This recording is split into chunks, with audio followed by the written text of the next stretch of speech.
kita telah melakukan penyekatan-penyekatan. Tapi kalau saya lihat malam,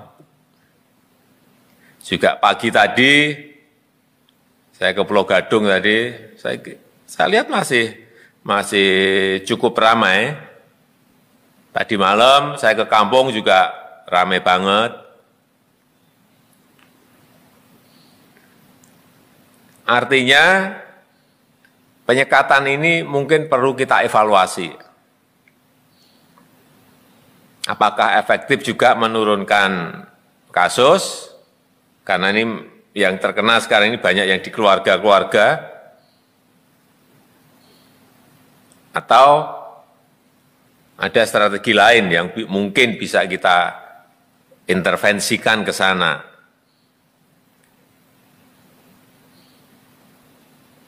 Sekali lagi, tolong ada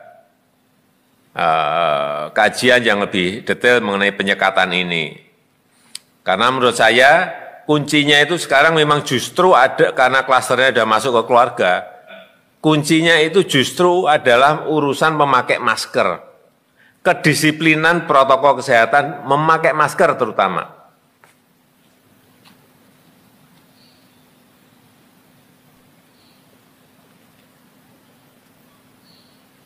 Sehingga seperti yang saya minta sejak awal, BNPB bekerja keras betul urusan yang berkaitan memberi masker, kampanye masker yang saya lihat sampai saat ini belum.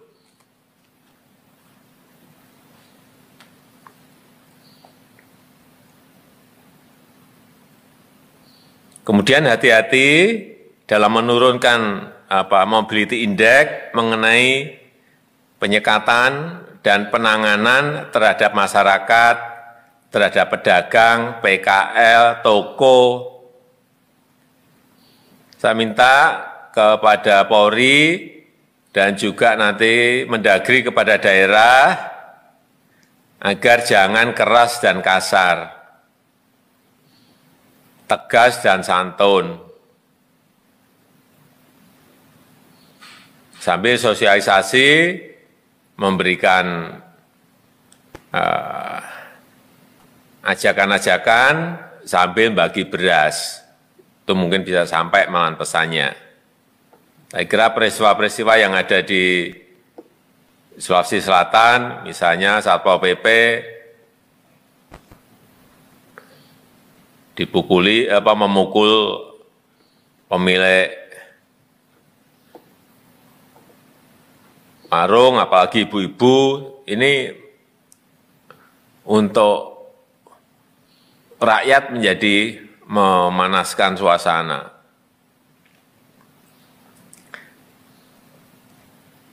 Kemudian yang kelima yang berkaitan dengan bansos.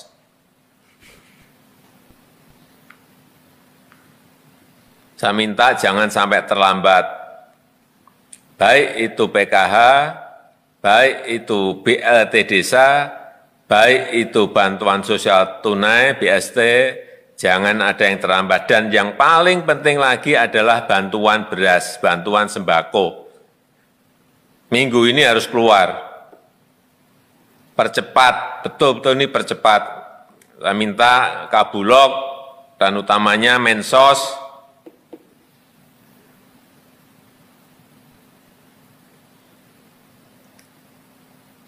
jangan ragu-ragu,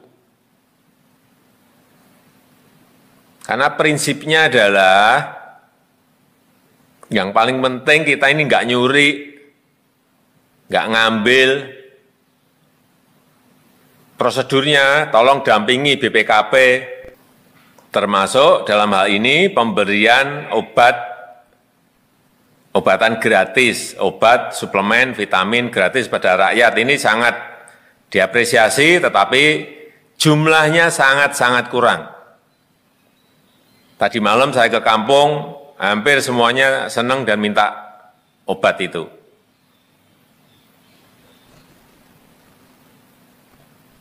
Ini tolong, karena kemarin rencananya tahapan pertama 300, tahapan kedua 300, berarti hanya 600.000. Saya minta Bu Menteri Keuangan ini disiapkan paling tidak di atas 2 juta. paket, kan nggak mahal, 2 juta kali 63.000, kalau yang paket pertama, paket keduanya 200.000, saya kira kan bukan anggaran yang gede lah, tetapi rakyat merasa tenang karena memiliki barangnya. Karena sekarang ini banyak ke apotek, banyak lari ke pramuka, barangnya aja nggak ada.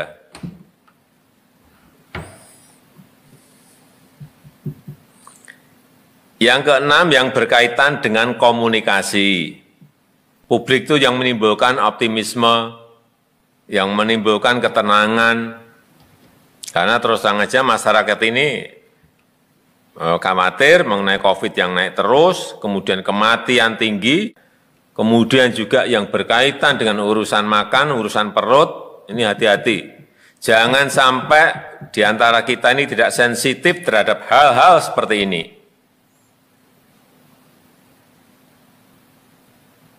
Jangan sampai masyarakat frustasi gara-gara kesalahan-kesalahan kita dalam berkomunikasi, kesalahan-kesalahan kita dalam menjalankan sebuah policy.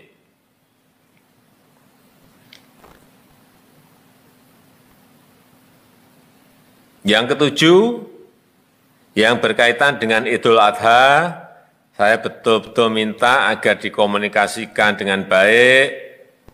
Ini mungkin Bapak Wapres bisa membantu dalam hal ini. Pak Menteri Agama bisa mengkomunikasikan ke bawah, sehingga perayaan Hari Raya Idul Adha betul-betul bisa lebih khidmat, tetapi